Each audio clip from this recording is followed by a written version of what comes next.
All right, so today we're going to take a deep dive into how language can really shake things up in politics. You know, the 2024 election had some pretty surprising results. Oh, yeah, for sure.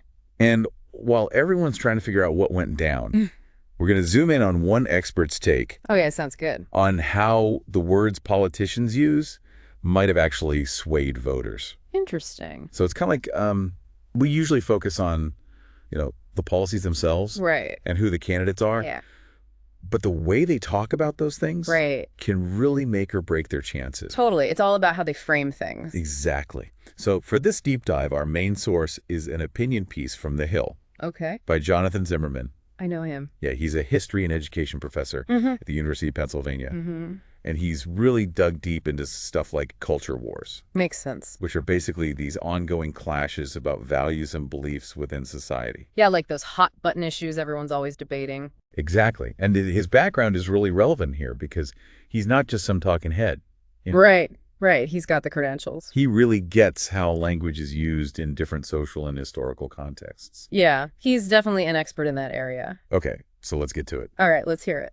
Zimmerman's main argument is that Democrats, even with good intentions, might have actually pushed away potential voters with the language they used. Oh, interesting. And it's not like he's saying they were doing it on purpose. Okay. He's looking at it strategically, saying the words they picked didn't connect with a lot of voters. Like they were speaking a different language almost. Yeah, it's almost like they were speaking a different language, even when talking about the same issues. I see what you mean. It kind of reminds me of that Republican strategist, Frank Luntz. Oh, yeah, Luntz. And his book, Words That Work. Yeah, that was a big one. Luntz was like a master at figuring out which words would really hit home with voters emotionally. Yeah, he knew how to get people feeling things. Like, remember when he got Republicans to call the estate tax the death tax? Oh, yeah, classic Luntz. That was brilliant. It was pretty manipulative, though. Oh, for sure, but it worked. Definitely. By calling it the death tax. He tapped into people's fear of taxes and made it seem like the government was trying to profit off of people dying. Yeah, like they were just waiting for you to kick the bucket. And you know what? It worked. George W. Bush won 2 terms. Wow. And a lot of people think Luntz's word wizardry played a big part in that. It's amazing how much power words can have. It really is. Yeah. Zimmerman actually points out that Luntz had a list of words politicians should never use. Oh, really? Because they just don't resonate with voters. Huh. I wonder what was on that list. And guess what? One of those words ended up being used quite a bit by Democrats in this election. Oh, no way. Which one? Undocumented workers. Ah, yeah. I see where this is going. Zimmerman says while it might sound more compassionate and accurate, it didn't hit home with a lot of voters. He even brings up this survey from March, where 62% of voters, and get this, a big chunk of them, were independent voters. So it's not just a party line thing. Exactly. Yeah. They preferred terms like illegal alien or illegal immigrant. So there's a real disconnect there. Yeah, a big one. It shows how out of touch some Democrats might be. Wow. With how a lot of Americans actually think and talk about immigration. That's a big deal. It really is. And to make things even spicier, Zimmerman even mentions Ruben Navarrete Jr. Oh, I know him. He's a Latino columnist who actually defended the term illegal immigrant. Whoa, right. Saying it's more true to reality. Huh. That's a different perspective. It is. Yeah. It challenges the idea that undocumented worker is automatically the more sensitive term. Yeah, that's not so black and white. And it reminds us there are all sorts of opinions within the Latino community.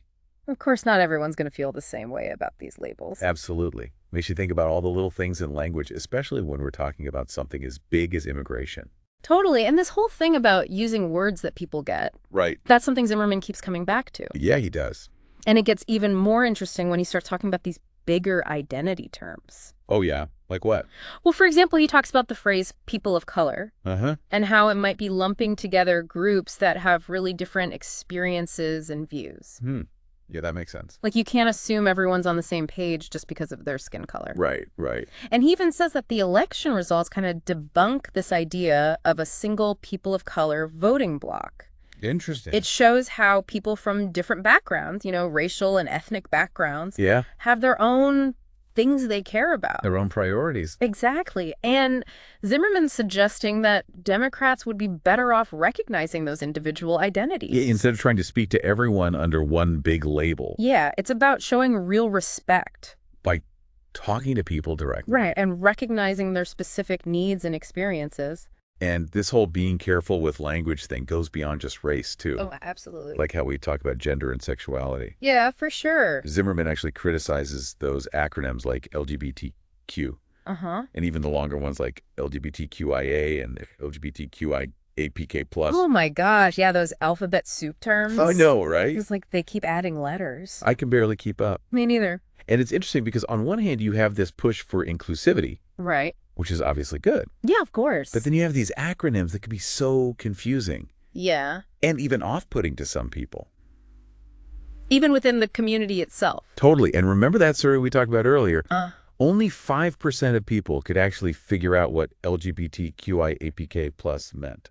That's wild. I know, right? It's crazy. It's like they're trying to be inclusive, but it ends up excluding people. Yeah, because it's just too complicated. Exact. But Zimmerman's not saying people shouldn't be able to choose how they identify. No, not at all. He's all about respecting individual choices. Right. He even uses this great phrase. What is it? You do you. I like that. It's about respecting individual choices. Yeah. But also understanding that you can't force everyone to talk a certain way. Right, and that's where he sees Democrats maybe going off track a little. How so? He thinks they've accidentally created this vibe of scolding people who don't use the right language. Oh, I see. And that's backfired. Yeah, that'll push people away. It's like he's saying this language policing has created this feeling of distrust and resentment. Makes sense. And he even connects it to George Orwell. Oh, wow. That author who warned about how political jargon can be used to hide lies or twist reality. Yeah, Orwell was all about that. Zimmerman seems to be saying that this focus on using certain terms might come across as trying to control the story. Instead of having a real conversation. Exactly. It's a really interesting point. It is. We often think that good intentions automatically mean good communication. Yeah. But that's not always true. Definitely not. Sometimes the language we use to show we have good intentions can actually create more distance and misunderstanding. I think that's so important to remember. It is. So where does Zimmerman end up on all this? Well, he's actually pretty optimistic. Okay, that's good. He doesn't think Democrats have to abandon their principles to connect with voters. Okay. He believes they just need to be more truthful and use language that resonates with more people. Okay. He wants us to get back to clarity and authenticity in how we talk about politics. Like, let's get back to basics. Exactly. Be honest, be clear, and speak in a way that people can understand and relate to. It goes back to Frank Luntz and words that work. Right. It's about finding language that's both meaningful and impactful. Words that connect with people's lives and address their real concerns. Exactly. And Zimmerman leaves us with this powerful thought. Oh, what's that? We just have to tell the truth with words that work. That's pretty powerful. It's simple, but it really hits home. It does. It makes you wonder if Democrats had thought more about the power of language. Yeah. Could they have gotten a different outcome in the election? It's a good question. It is. Zimmerman's piece really shows us that language is never neutral. Right. It shapes how we think, how we feel, and ultimately how we act. It's a call for all of us to be more aware of the words we choose. Not just in politics, but in everything we do. Absolutely. Words can build bridges or create walls. They can inspire or alienate.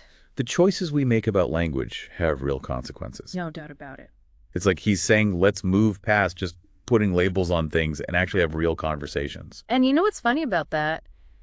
He brings up how this whole push for inclusive language might have actually led to less honest talking. Really? Yeah, because if you're so worried about saying the right thing, you might not speak up at all. Right. Or really listen to what other people are saying. That's like we're so focused on the words themselves that we forget about the bigger picture, like having open and honest conversations about important stuff. Totally. Yeah. It's like we've traded real understanding for this kind of like performative wokeness, where it's more about showing you're on the right side than actually dealing with how complex these issues are.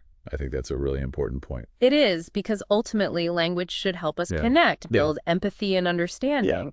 But if we use it like a weapon or a shield, it's going to be tough to have those good conversations. And this whole idea of language being a tool really stuck with me. Me too. It made me think about how throughout history, language has been used to both bring people together and tear them apart. Totally. Think about propaganda. Oh, yeah. Or how certain words can be used to make whole groups of people seem less than human.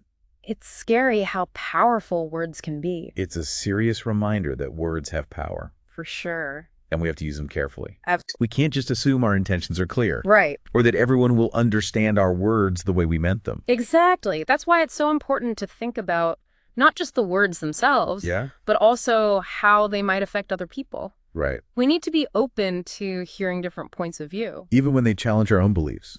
Exactly. It's all about being authentic, right? Yeah. Being real in how we communicate. Mm-hmm. And coming to these conversations with humility and a willingness to learn.